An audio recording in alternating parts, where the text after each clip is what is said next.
آئیے دیکھتے ہیں پروگرام نیوز پلس. اس کے لیے ہمارے ساتھ تعاون کیا ہے وزارت بہبود آبادی حکومت پاکستان نے.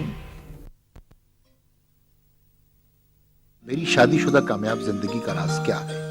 تو میرا جواب یہی ہوتا ہے کہ ہانڈی روٹی سے لے کر خاندانی منصوبہ بندی تک اور اولاد کی اعلیٰ تعلیم و تربیت کے لیے ہر معاملے کا حل میاں بیوی کو مل کر کرنا چاہیے، اور یہی میری کامیاب شادی شدہ زندگی کا راز ہے.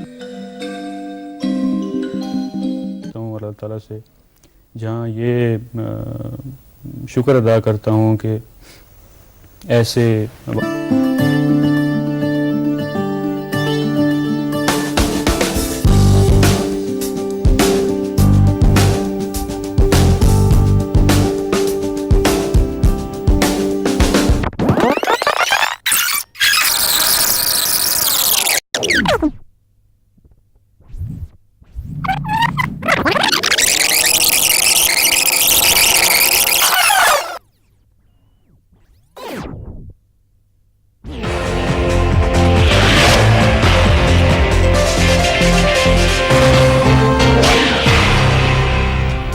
باخبر رہنا چاہتے ہیں ملکی اور بین الاقوامی حالات. ناظرین، آپ دیکھ رہے ہیں نیوز پلس اور میں ہوں اسرار Ahmad Kasana.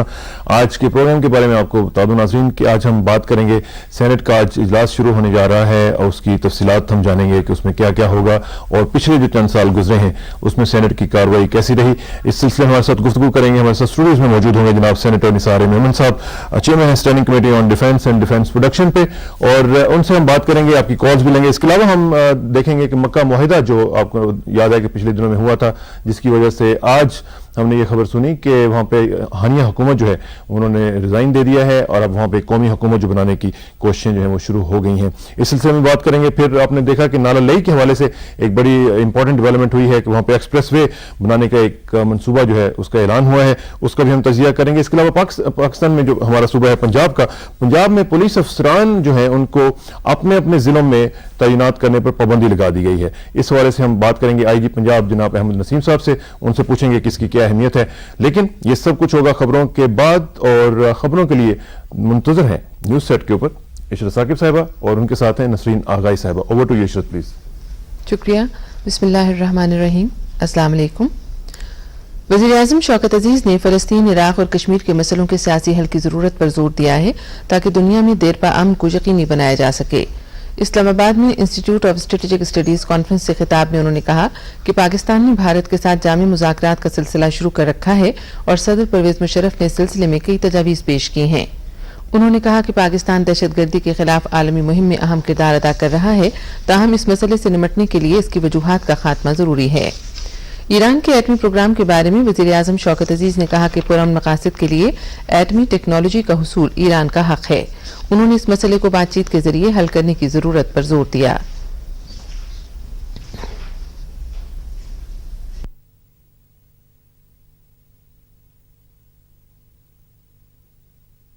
Pakistan has underscored the need for restraint and dialogue to resolve the controversy over Iran's nuclear program. Our position of principle is very clear and consistent. We believe Iran has the right to develop nuclear technology for peaceful purposes under international safeguards, monitoring and guidelines, and at the same time honor its commitments not to develop nuclear weapons. We are also opposed to use of any force in this regard, as that would lead to devastating consequences for the entire region. اردن کے شہزادہ حسن بن طلال نے اپنے خطاب میں عالمی برادری پر زور دیا کہ وہ ایران، عراق اور فلسطین کے معاملات کو پرامن طریقے سے حل کرنے میں کردار ادا کرے. انہوں نے خطے میں قیام امن کے لیے پاکستان، خصوصاً صدر پرویز مشرف کی کوششوں کو سراہا. امریکہ کے صدر جارج ڈبلیو بش نے کہا ہے کہ صدر جنرل پرویز مشرف دہشت گردی اور انتہا پسندی کے خلاف جو اقدامات کر رہے ہیں، امریکہ ان کی پوری حمایت کرتا ہے. وہ واشنگٹن میں امریکی انٹرپرائزز انسٹیٹیوٹ سے خطاب کر رہے تھے. انہوں نے کہا کہ صدر پرویز مشرف کو انتہا پسندی اور دہشت گردی سے درپیش خطرے کا پورا احساس ہے اور وہ اس کے مکمل خاتمے کے لیے ٹھوس اقدامات کر رہے ہیں. صدر بش نے کہا کہ مطلوبہ مقاصد حاصل ہونے تک عراق سے امریکی فوج واپس نہیں بلائی جائے گی. مسٹر بش نے کہا کہ افغانستان میں بھی تشدد کے بڑھتے ہوئے واقعات سے نمٹنے کے لیے وہاں مزید فوج بھیجی جائے گی.